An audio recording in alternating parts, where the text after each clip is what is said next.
অষ্টম শ্রেণী বাংলা পাঠ্য বই থেকে ছন্নছাড়া কবিতাটির অনুশীলনী প্রশ্ন উত্তর নিয়ে আজকে আলোচনা করব। তো একের এক প্রশ্নে কি আছে, অচ্যুত কুমার সেনগুপ্তের লেখা দুটি বইয়ের নাম লেখো। উত্তর কি হবে, পরম পুরুষ শ্রী শ্রী রামকৃষ্ণ এবং অকাল বসন্ত। এরপরের কোশ্চেন একের দুই, তিনি কোন পত্রিকার সঙ্গে যুক্ত ছিলেন। উত্তর, কল্লোল পত্রিকার সঙ্গে তিনি যুক্ত ছিলেন। তো তোমরা যদি আজকের এই ভিডিওটি নতুন দেখে থাকো তাহলে অবশ্যই তোমরা আমাদের এই চ্যানেলটি সাবস্ক্রাইব করে নেবে আর পাশে থাকা বেল আইকনটি ক্লিক করে এই চ্যানেলের সাথে থাকবে। আর তোমরা যদি আগের কোনো ভিডিও না দেখে থাকো তাহলে এই ভিডিও ডেসক্রিপশন বক্সে প্লেলিস্ট ভিডিও লিঙ্ক পেয়ে যাবে, সেখান থেকে তোমরা সমস্ত বাংলার যে অধ্যায়গুলো আছে তার ভিডিওগুলো পেয়ে যাবে। এরপরের কোশ্চেন নাম্বার 2, নিচের প্রশ্নগুলির উত্তর একটি বাক্যে লেখো। তো 2-এর একের কোশ্চেন কি আছে, কবি প্রথমে গাছটিকে কেমন অবস্থায় দেখেছিলেন। উত্তর, কবি প্রথমে গাছটিকে রুক্ষ, রুষ্ট, রিক্ত, জীর্ণ, লতাপাতাহীন, ছায়াহীন, ছালবাকল নেই একটি গাছের প্রেতারা রূপে দেখেছিলেন। এরপরের কোশ্চেন 2-এর 2, ড্রাইভার বললে ওদিকে যাব না, ওদিকে না যেতে চাওয়ার কারণ কি। উত্তর, ওদিকে না যাওয়ার কারণ হলো ছন্নছাড়া বেকাররা রাস্তার মোড়ে আড্ডা দেয়, তারা গাড়ি থামিয়ে লিফট চাইবে, তাই ড্রাইভার ওই দিকে যেতে চায়নি। এরপরের কোশ্চেন 2-এর 3, তাই এখন পথে এসে দাঁড়িয়েছে সড়কের মাঝখানে, সড়কের মাঝখানে পথে এসে দাঁড়ানোর কারণ কি। উত্তর, মধ্যবিত্ত বাড়ির এক চিলতে একটি ফালতু রক ছিল, সেখানেই ছন্নছাড়া ওই বেকারের দলটি তাদের আসর বসাতো, সেটাই এখন লোপাট হয়ে গেছে, তাই তারা সড়কের মাঝখানে পথে এসে দাঁড়িয়েছে। এর পরের কোশ্চেন 2-এর 4, আমি বললুম না, ওখান দিয়েই যাব। কবির ওখান দিয়েই যেতে চাওয়ার কারণ কি। উত্তর, কবি ড্রাইভার কথিত ছন্নছাড়া ছেলেগুলোকে দেখতে চান, বুঝতে চান, তাই ওই মোড়ের রাস্তা দিয়েই তিনি যেতে চান। এর পরের কোশ্চেন 2-এর 5, ওই দেখতে পাচ্ছেন না ভিড়, ওখানে কিসের ভিড়। উত্তর, ওইখানে একটা নিরীহ মানুষ গাড়ি চাপা পড়েছে, তারই ভিড়। এর পরের কোশ্চেন 2-এর 6, কে সে লোক, লোকটির পরিচয় দাও। উত্তর, লোকটি একজন বেওয়ারিশ ভিখারি, তবে তার কেউ নেই, কিছু নেই।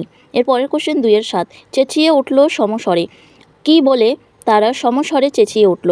উত্তর, তারা সমস্বরে আনন্দে ঝংকৃত হয়ে চেঁচিয়ে উঠল, প্রাণ আছে, এখনও প্রাণ আছে। এর পরের কোশ্চেন 2-এর 8, আমি নেমে পড়লাম তাড়াতাড়ি, কবি তাড়াতাড়ি নেমে পড়লেন কেন।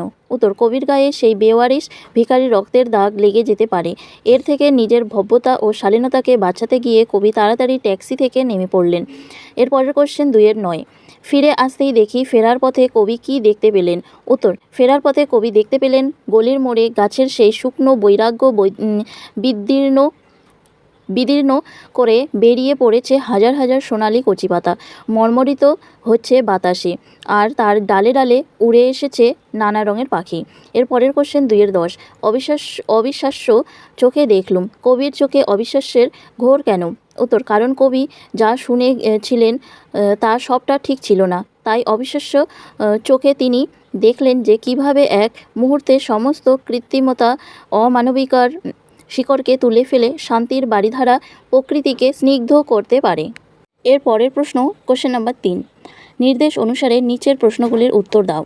তো 3-এর 1-এর কোশ্চেনে কী আছে, ওই পথ দিয়ে জরুরি দরকারে যাচ্ছিলাম ট্যাক্সি করে, কবির যাত্রাপথের অভিজ্ঞতার বিবরণ দাও। তো উত্তরটি লিখবে, অচিন্ত্য কুমার সেনগুপ্ত রচিত ছন্নছাড়া কবিতায় কবি ট্যাক্সি করে যে পথ দিয়ে যাচ্ছিলেন সেই পথে একটি রিক্ত, জীর্ণ, ছালবাকলহীন গাছ ছিল, যেটাকে দেখে মনে হচ্ছিল গাছের প্রেতচ্ছায়া, আর একটু দূরে রাস্তার মাঝখানে দাঁড়িয়ে আড্ডা দিচ্ছিল কিছু ছন্নছাড়া যুবক।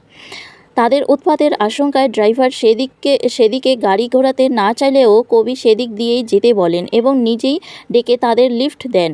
পরবর্তীতে দেখা যায় সমাজের চোখে ছন্নছাড়া এই যুবকের দল গাড়ি চাপা পড়া একটা বেওয়ারিশ ভিখারির জীবন বাঁচাতে তাকে গাড়িতে তুলে নেয়, আর কবি নিজের শালীনতা রক্ষার খাতিরে গাড়ি থেকে নেমে পড়েন। ফিরে আসার সময় কবি দেখেন গলির মোড়ে সেই রিক্ত জীর্ণ গাছটিতে সবুজের সমারোহ তথা প্রাণের অস্তিত্ব। এর পরের কোশ্চেন 3-এর 2, গলির মোড়ে একটা গাছ দাঁড়িয়ে, গাছ না গাছের প্রেতচ্ছায়া, একটি গাছ দাঁড়িয়ে আছে বলেও কেন পরের পঙ্ক্তিতে তাকে গাছের প্রেতচ্ছায়া বলা হয়েছে তা বুঝিয়ে দাও। উত্তর, গাছ বলতে আমরা বুঝি সবুজ সতেজতা তথা প্রাণের অস্তিত্ব। তবে অচিত্য কুমার সেনগুপ্ত রচিত ছন্নছাড়া কবিতায় কবি গলির মোড়ে যে গাছটি দেখেছেন তা দেখে মনে হয়েছে গাছের প্রেতচ্ছায়া।